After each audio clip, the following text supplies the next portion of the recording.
Hey, what's up, guys? This is TheKillerNacho again, and I bring you another battle with my friend Myzlstyx, who I battled not too long ago. He actually, right now, is in the middle of a Twitch live stream. If you want to check him out after the conclusion of this video, if you're watching it when it first goes up, leave a link to his Twitch in the description. He's a pretty cool Twitch user. But anyway, today we're doing a UU match, which I really like UU this generation. And he wanted to try his luck. He always liked UU better in previous generations, so he's like, oh, okay, let's go ahead and give that a shot.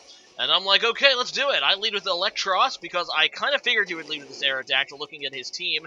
And it does look to be a pretty standard lead Aerodactyl. He tries to taunt me. Not really sure why. Electros is not normally a Pokemon that's going to try to set up. I just go for the Volt Switch, which almost takes it out. Almost takes it out. And I also am able to just get a safe switch here into my Infernape, which does have Mach Punch. This is the Choice Band Infernape I really do like using in UU. Regardless, he goes out into Jellicent. I'm locked in to a fighting move, so obviously I cannot stay in against that Ghost type as I go into Lilligant, which I'm looking at this guy and I'm thinking, okay, this thing might be easy setup for my Lilligant.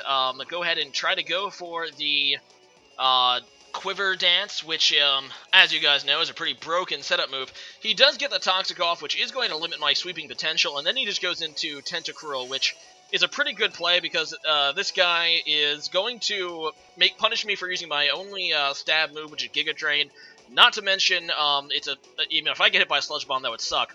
I try to go, therefore, for the Crippling Sleep Powder. Unfortunately for me, it misses, and that sucks. Then he gets off the knockoff, which gets rid of my item. Not to mention does a nice ton of damage, and yeah, I'm just going to go ahead and go for the Sleep Powder again this turn, just to try to cripple it.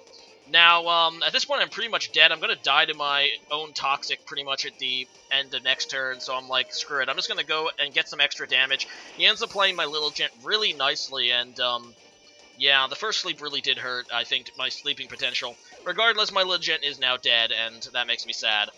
I did know that the thing had Liquid Ooze, by the way, but, yeah, I was just going for it just to get some extra damage. I was going to die anyway. He does go for the Toxic Spikes because he wakes up. That's like a first turn wake. It is a first turn wake, which really kind of made me mad, but whatever. I'm going to go back to Electros and just go for another Volt Switch. I know he's probably going to switch out, not wanting to take it. And, no, I don't go for the Volt Switch. I go for the knockoff. I probably should have went for the Volt Switch because now I have to stay in against this thing.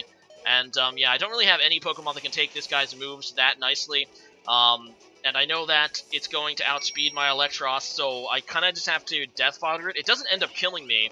So I do get the switch out now into Infernape. I do have the Mach Punch. He knows I have the Mach Punch. And for that reason, I think he's going to go back into Jellicent. So I just go for the U-turn, predicting the switch into Jellicent so I can get another switch against him.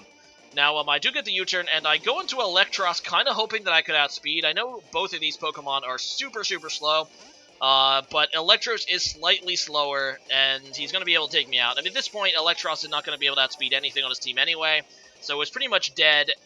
But I still could have used it as Death Fodder. Probably a mistake for me. Yeah, if this thing had like if this Jellicent had negative, I think, 0 speed IVs, I could have had a chance of outspeeding, but it doesn't.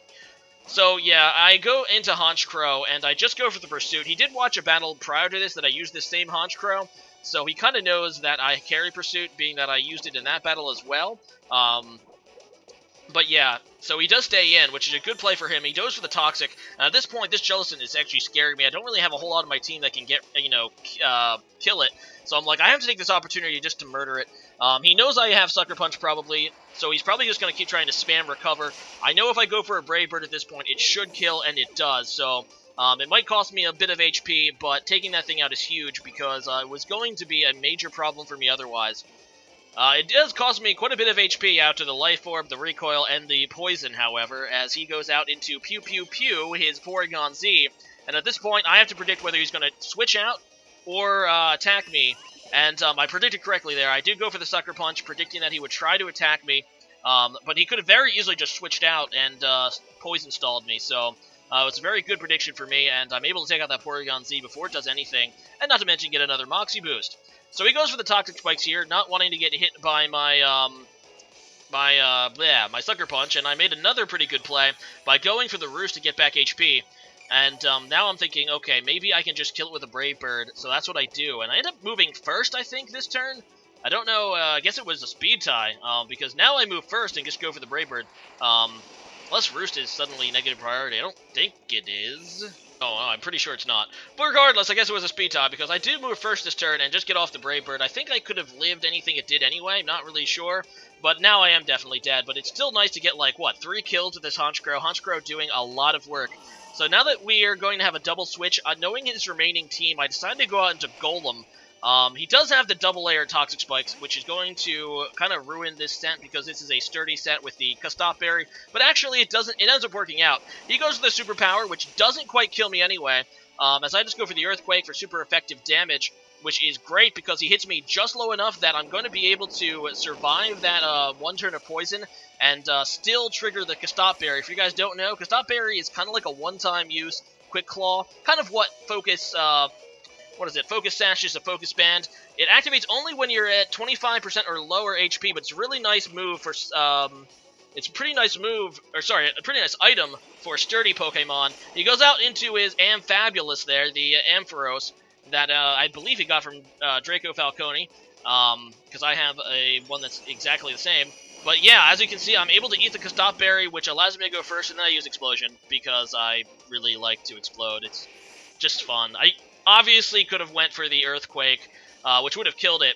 Would have been better than the Explosion. But I just wanted to explode, darn it, because I know that I can outspeed it with pretty much anything. I have the Infernape, I have Blastoise, which is faster, so it gives me a chance to go into Mega Blastoise and finish him off that way.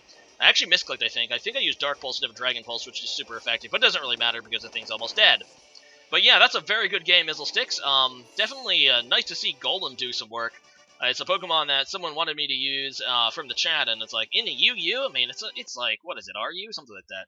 But it's nice to see that it does some work. It definitely has a niche in the metagame with its sturdy ability and being able to use Custop Berry with Stealth Rocks and Explosion. And yeah, that was my Stealth Rocker, by the way, if you guys couldn't figure it out. It's actually supposed to be a lead Golem, but when I saw that he was probably going to leave with Air Attack, so I didn't want to leave with Golem. Regardless, yeah, let me go and think of today's question of the day. Anyway, since Custop Berry seemed to do some cool stuff in this battle, I decided to do today's question of the day is, what is your favorite Pokemon berry? And Custop Berry is definitely up there for me. Obviously, there's the Citrus Berry, which is a healing berry, but there's also the ones that give you type resistances to moves that you're weak to, which are very good competitively. And the Custop Berry has a very good niche there with sturdy Pokemon in this metagame, acting as a way that they can move first and usually explode, which is a pretty cool berry to say the least. Like I said, it's kind of like, it kind of feels like what, Focus Band is broken, Quick Claw is broken, so they had to make a one-time use version of it that was a little more situational. And yeah, that's basically what the Custop Berry is, and I really do like it. But leave a comment about that, and you can even use an in-game berry that you like, not necessarily one that's, competitively viable, but if there's just one you like to grow or use, make poffins or whatever the heck they're called, go ahead and leave a comment about that. Alright guys, see you later, and see you next time, hopefully.